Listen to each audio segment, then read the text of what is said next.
que todo mundo pensava que saindo do inverno, as chuvas, os resfriados, as corizas, as alergias, as rinites iriam diminuir, doutora Luciana, mas aí vem a primavera, vem essa secura grande e aí continua trazendo também problemas para quem é alérgico, para quem tem problemas respiratórios. É isso mesmo, o que fazer para poder entender o que é uma alergia, uma gripe ou algo mais grave como a pneumonia? Doutora, boa tarde, seja bem-vinda mais uma vez.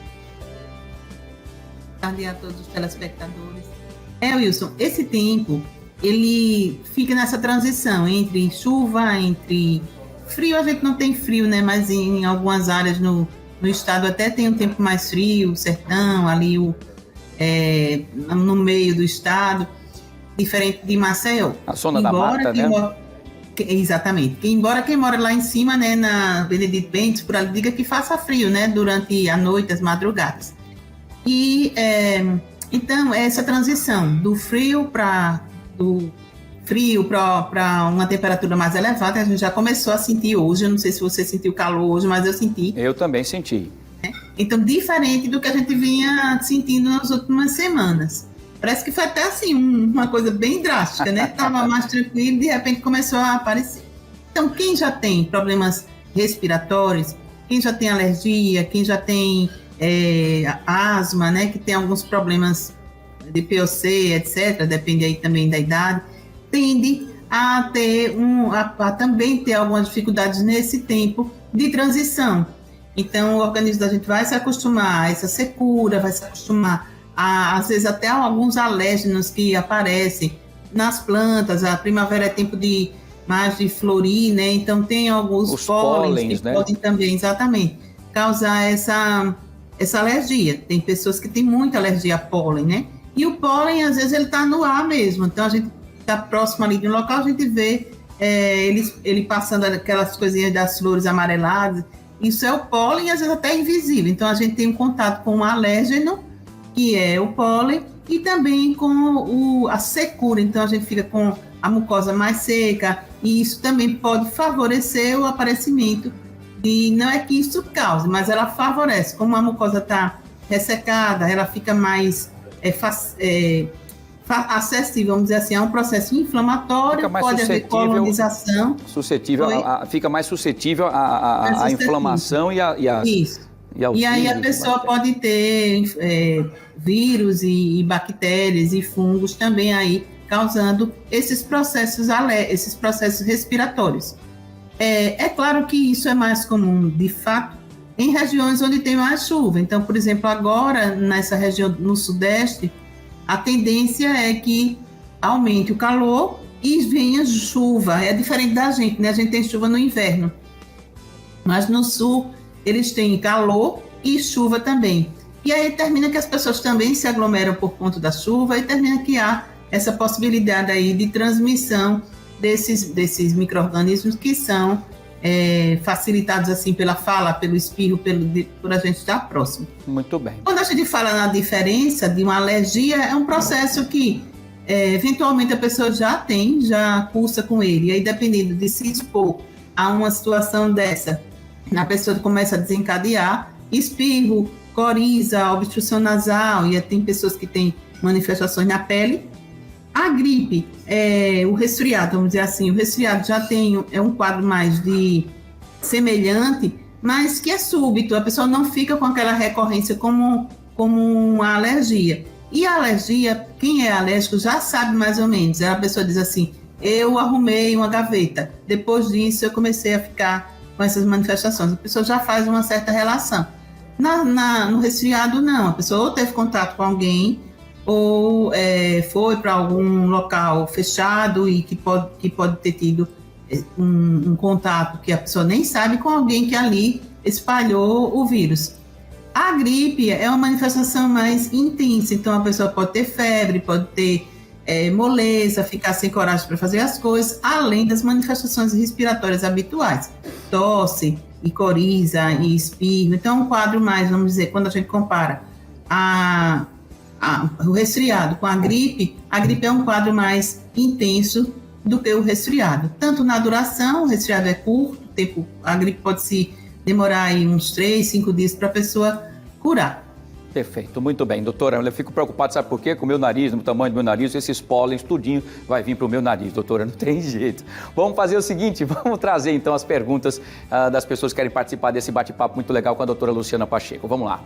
A Margarida Santana, ela pergunta, doutora Luciana, os idosos são os mais afetados pelas doenças, né, pelas doenças respiratórias nessa época do ano? É uma pergunta que ela faz, os idosos são os mais afetados pelas doenças respiratórias nessa época do ano, doutora? Todas as pessoas, todas as faixas etárias podem ser afetadas. De uma maneira geral, independente do tempo, do período, tanto crianças pequenas como os idosos são os mais afetados. Por causa de quê? Da imunidade. Então, a imunidade dessas faixas etárias é uma imunidade mais baixa, é natural, isso é uma coisa normal. A criança ainda não tem a maturidade do seu sistema imunológico e o idoso perde, envelhece essa maturidade, então também fica vulnerável. E aí, independente da época, seja no inverno, seja nessa época, essas faixas etárias, elas são mais... são essas faixas etárias onde as doenças costumam aparecer mais.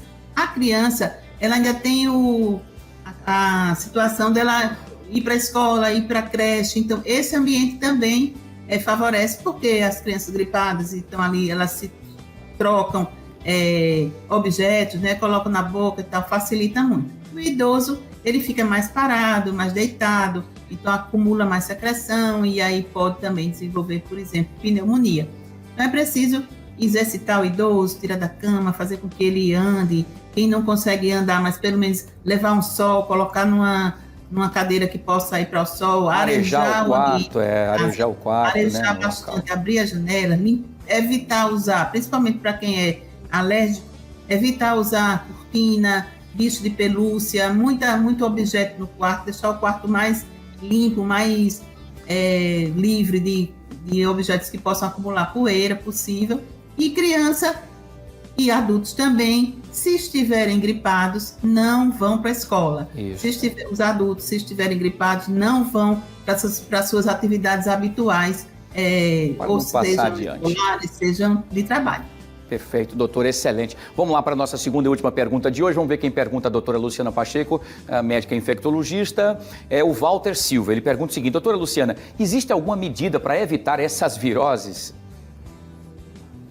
Existem algumas dessas viroses, né, que elas são protegidas por vacina. Então, a gente tem a vacina da gripe, né, que ela é anual, todo ano a gente precisa tomar.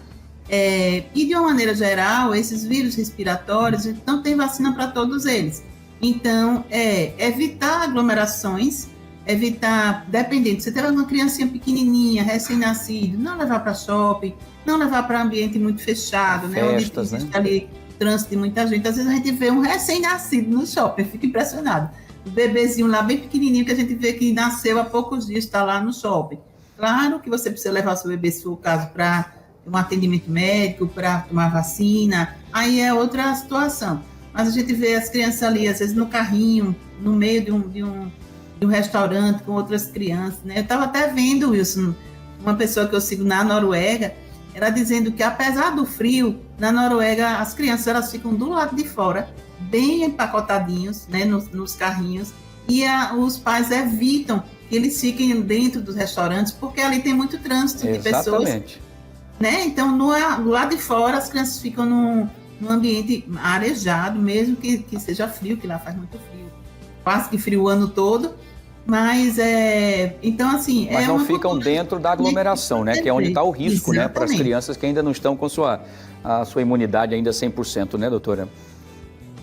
É isso, perfeito, muito bem, tá aí então a explicação importante. Doutora, mais uma vez, muito obrigado pela sua participação aqui conosco, a gente sempre vai voltar a falar sempre de assuntos importantes e as vacinas também, né? A vacina que você puder tomar, tome. A da influenza, da Covid, todas que você possa tomar para evitar que coisas mais graves aconteçam. As outras gripes resfriadas a gente vai se cuidando como pode, tomando uma vitaminazinha C no cantinho ali para se recuperar. Doutora Luciana. Se alimentando bem, praticando exercício, né? Exercício ao ar livre, a gente tem aí uma orla grande, tem lugar onde dá para a gente fazer algum exercício, então a gente procurar se exercitar de alguma maneira. Não pode ser na orla, faz em casa, uma voltinha ali de meia hora que a gente consiga fazer, já ajuda bastante.